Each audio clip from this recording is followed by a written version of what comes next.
서울 성적지를 법문으로 공부하고 법문을 통해 문답을 나누어 보는 시간.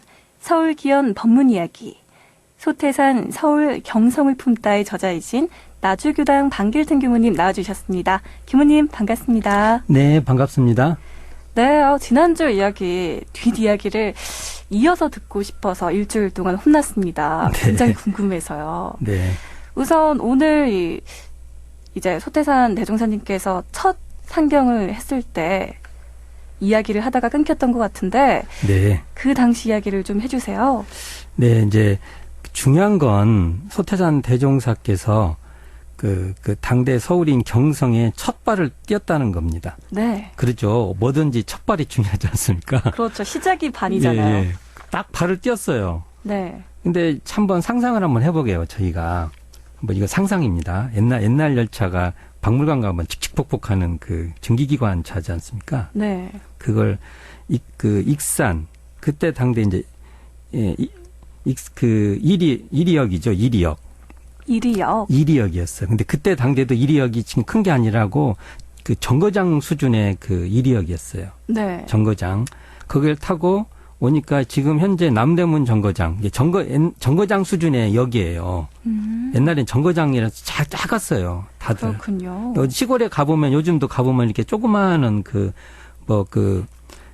강촌 같은 데 가보면 조그만 역 같은 거 있고 그러잖아요. 맞아요. 마치 여기 열차가 다니나 안 다니나 싶을 정도로. 네. 그런 이야기라 생각하시면 될 것 같아요. 아, 그렇군요. 제가 그것보다 이제 그 수준의 역들에서 내리셔서 네. 그게 현재 저도 여기를 찾아보려고 그 남대문 정거장이거든요. 그 현재 그 어디입니까? 염청교.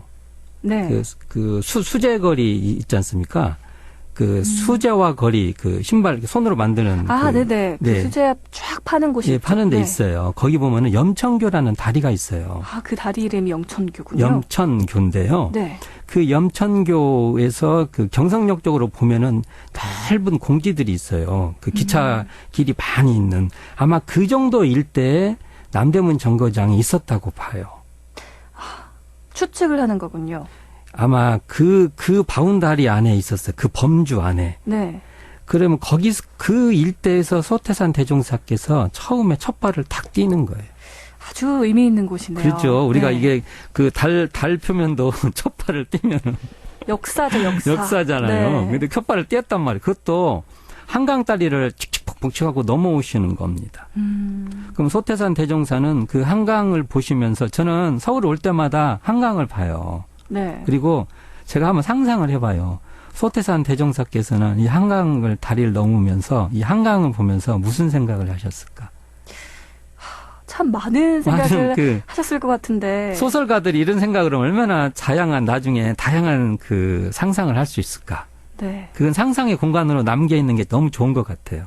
다양한 발상도 떠오르고 그럴 것 같은데. 네. 그래서 첫 발을 탁 들이세요. 네. 아침에 3월 30일 아침에 일찍 그 출발을 하셔서 네. 굉장히 오래 걸렸나 봐요. 옛날에는 그 오는 것이 한 저녁 때 정도에 도착을 하세요. 거의 뭐 하루를 거의 네. 소비하는 것 같아요. 그 모든 역을 다 쉬니까. 그러네요. 다 들리니까. 예, 옛날에 그랬잖아요. 네. 다. 그렇게 해서 그래도 그게 우리가 기차라는 것을 쉽게 보면 안 돼요. 네. 증기기관은 산업혁명의 상징이에요. 그렇죠. 그 증기라는 그 동력에 의해서 모든 이제 산업자본주의라는 게 태동되지 않습니까? 네. 그 산업자본주의의 상징인 그 증기기관차를 타고 한강을 넘어서 결국은 지금의 서울역 그 근처에 내리시는 겁니다. 네. 첫 발을 떼져서 드디어 서울교화가 시작이 됩니다. 와. 근데 소태산 대종사는 아무 생각 없이 왔을까라는 걸 또 우리가 상상해 볼 수 있지 않습니까? 아무래도 어떤 의도를 가지고 오시지 않으셨을까? 그렇죠. 싶습니다. 대종사님요 보면은요 그렇게 막 신비하신 분이 아니에요. 과학적이신 분이에요. 네. 모든 정보들을 그 정보의 핵심에 누가 있었냐면 박사시화라는 그 인물이 있었어요.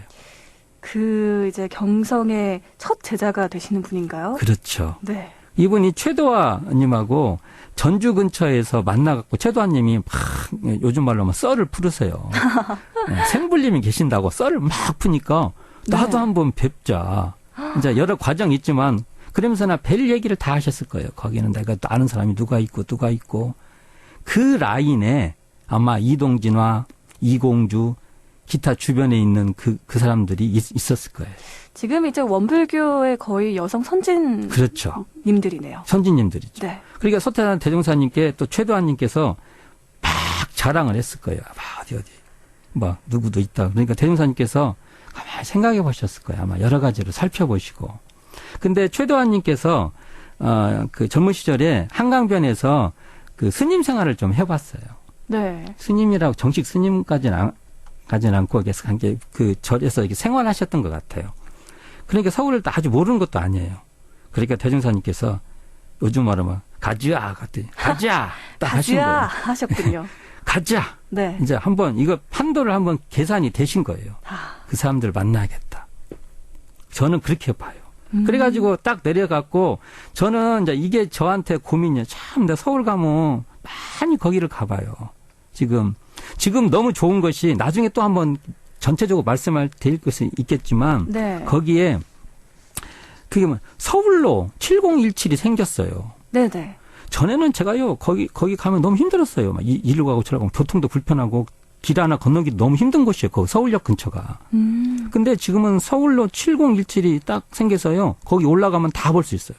전경이 쫙 내려다 네, 한꺼번에 모든 그 일대를 다 확인할 수가 있습니다. 네. 그런데 제가 이제 대종사님께서 소태산 대종사님께 탁 피고 어느 길을 가셨을까?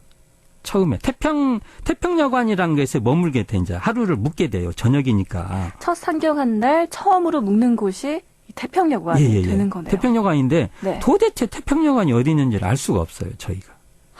그렇군요. 그게 당대에 이제 그러나 하여간 서울역이 옛날에는 경성역이죠. 네. 경성역 일대에 여관들이 많았던 거예요.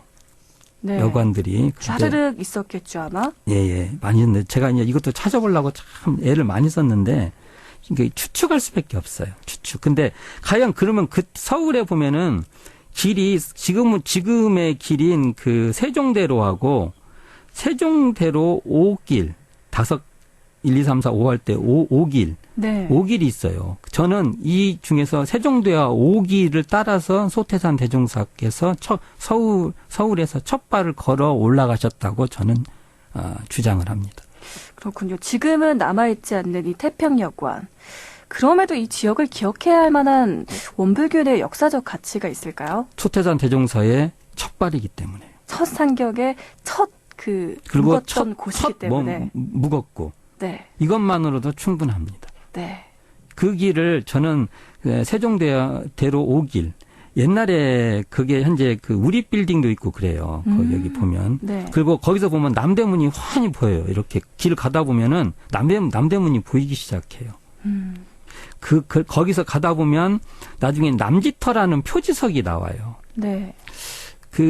그래서 저는 그 길을 우리는 나도 한번 내가 소태산이 되어서 뭔가 최도화라는 인물을 통해서 박사시아를 만나서 또 박사시아를 통해서 또 미지의 인물을 만날 수 있단 말입니다. 네. 그런 꿈을 갖고 그런 마음을 가지고 오셨던 소태산 대종사의 그 마음을 한번 가슴에 담고 그 길을 걸어봤으면 좋겠어요. 정말 이 익산 본관을 넘어선 지방 교화의 첫 발입니다. 그렇죠. 네. 그것도 서울 경성입니다. 그렇기 때문에 또 이게 아주 기억해야 할 만한 역사적 가치가 있는 거네요. 그렇죠. 그래서 대종사님께서 오실 때 태평여관 옛날에 주인이가 앞에 나서 호객행위를 하는 거예요. 호객. 네. 그게 아마 그 여관집 주인들이 다 호객행위를 했을 거예요. 근데 어디선가 막 불덩이가 굴러오는 거예요. 불덩이요? 소태산 대종상을 볼 때 불덩이로 봤던 겁니다. 이제 태평여관의 주인이 보기에. 왜 그러냐면 소태산 대종사는 어디나 가시면은 사람이 많아도 가시면 길을 이렇게 비껴줘요. 사람들이. 빛이 나서. 뭔가 이렇게 그 사람들이 보면 우리가 있지 않습니까? 아우라가 있으면은 네. 나도 이렇게 살짝 그러지 않습니까? 네. 그런 면이 소태산 대종사는 계셨던 거예요. 그러니까 열차를 타도 사람들이 자리를 비껴줘요. 그렇군요. 앉으시라고. 그러니까 또 길을 가면 사람들이 이렇게 길을 이렇게 비끼는 그런 그 일이 많았을 거예요. 네. 그런데 멀리서 보니까 약간 이렇게 대종사님 빛이 난다고 제자들이 다 그래요. 빛이 나니까 불덩어리가 이렇게 막 이렇게 그 당대 인물들에 비해서 소태산 대종사는 또 덩치가 크셨죠. 예, 네. 이 한덩치 하셨어요. 네. 그리고 그 34세 때이기 때문에 더 이렇게 뭡니까 장정의 모습이었어요. 아주. 30대 때 사진을 보면 그 모습을 느낄 수 있어요. 네. 그렇게 오니까 어떤 압도가 있는 거예요. 그다음에 두루마리 또 큰 것도 입으시고 이렇게 오시니까 그 태평양 주인이 뭔가 옛날 분들은 지금은 이렇게 이해관계로 보지만 옛날 분들은 뭔가가 아우라가 있으면요 그걸 이렇게 대우하는 그런 게 있어요. 네. 옛날 어른들의 풍습이. 그렇군요. 그러니까 뭔가 대접하고 싶었던 거였고 호객행위를 열심히 한 거예요. 태평양 주인이. 그래서 우리 대사님께서 대사님께서 그러면 호객행위를 많이 하신 분한테 가셨던 것 같아요. 나를 그래서- 원하는 곳으로 예. 가겠다. 예, 그래서 거기에 하루 묵으실 때 그 다음날 그 박수아시아님이 오시게 됩니다. 그렇군요.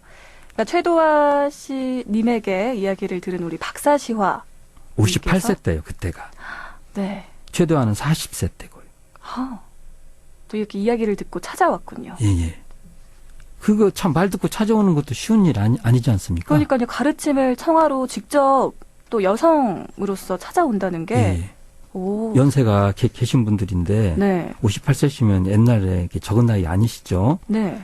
그래도 어디에서 만나서 그 40대의 최도화라는 분이 생불이다고 막 하니까 이 최도화님이 너무 기뻐하시니까 이렇게 기뻐한다면 나도 한번 만나봐야 되겠다라는 마음이 났다는 거니까 이 인연들 관계는 참 생각해볼 인연들입니다. 이렇게 인연이 이어지는 것도 쉽지가 않은데 네. 대단한 인연인 그래서 것 이것을 같습니다. 경성교하고 네트워크라고 보면 돼요. 그렇군요. 네. 그래서 중요합니다. 네. 그냥 경성교화의 정말 태동지로서 아주 예. 역사적 가치가 있는 장소에서 또 이런 분들이 쫙 이어지는 거군요. 네네.